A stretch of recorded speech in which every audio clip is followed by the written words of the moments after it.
تازه او نوې خبر د افغانستان کرکټ بورډ د غوراوي کمیټې د آیرلند پر وړاندې د شلوریزو لوبو 15 کسیزه لوبډله اعلان کړه. دا چې څومره ظلم شوی او کنه د شوی هر سره په دغه ویډیو کې وګورئ. ګرانو مینوالو السلام علیکم. د افغانستان کرکټ بورډ د غوراوي کمیټې د مارچ په میاشت کې د آیرلند پر وړاندې د شلوریزو لوبو لړۍ ته 15 کسیزه لوبډله اعلان کړه چې ځینې نوي لوبغاړي هم پکې اخیستل شوي دي.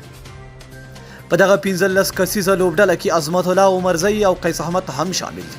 قیس احمد د افغانستان لپاره یوازې په یو ټیسټ لوبه کې ګډون کړی او له هغه پرته کومه نړیواله لوبه د افغانستان لپاره نه ده ترسره کړې.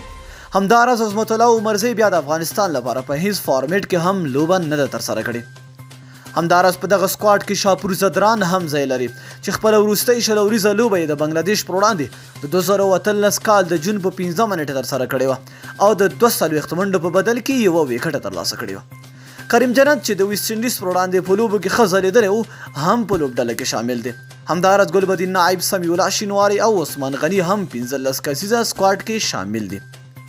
په دغه 15 کسیزه سکواډ کې رحمان الله ګربز، حضرت الله زازی، کریم جنت، نجیب الله زدران، اصغر افغان، گلبدین نایب، راشد خان، نوین الحق، شاپور زدران، مجیب الرحمن، قیس احمد، عظمت الله عمرزی، سمیع الله شینواري او عثمان غني شامل دي.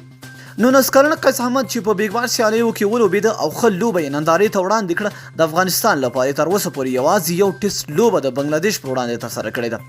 نوموړی 50 شلوریزې لوبې ترسره کړې دي چې په 1.91 په اوسط سره یې 50 وکټې ترلاسه کړي دي او په یوه لوبه کې د 13 منډو په بدل کې 15 لوبغاړي سوځولي دي. خو هغه کومه نړیواله شلوریزه لوبه نه ده ترسره کړې او که د آیرلند پر وړاندې ولوبېږي نو دا به لومړۍ شلوریزه نړیواله لوبه وي. 19 کلن عظمت الله عمرزی چې آلراونډر دی په لومړي ځل د افغانستان په 15 کسیزه نوملړ کې ځای پیدا کړی دی.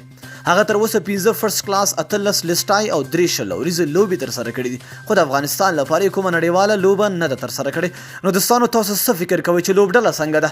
چا سره ظلم شوی، چا سره زیاتی شوی دی او چا سره نه ده شوی؟ لاندې په کمنټ کې موږ سره د هغه د نوم یادونه وکړئ. نو مننه چې ویډیو مو راسره ولیدله. تر بیا او بلې ویډیو د الله په امان په دعاګانو کې مې یاد ساتئ.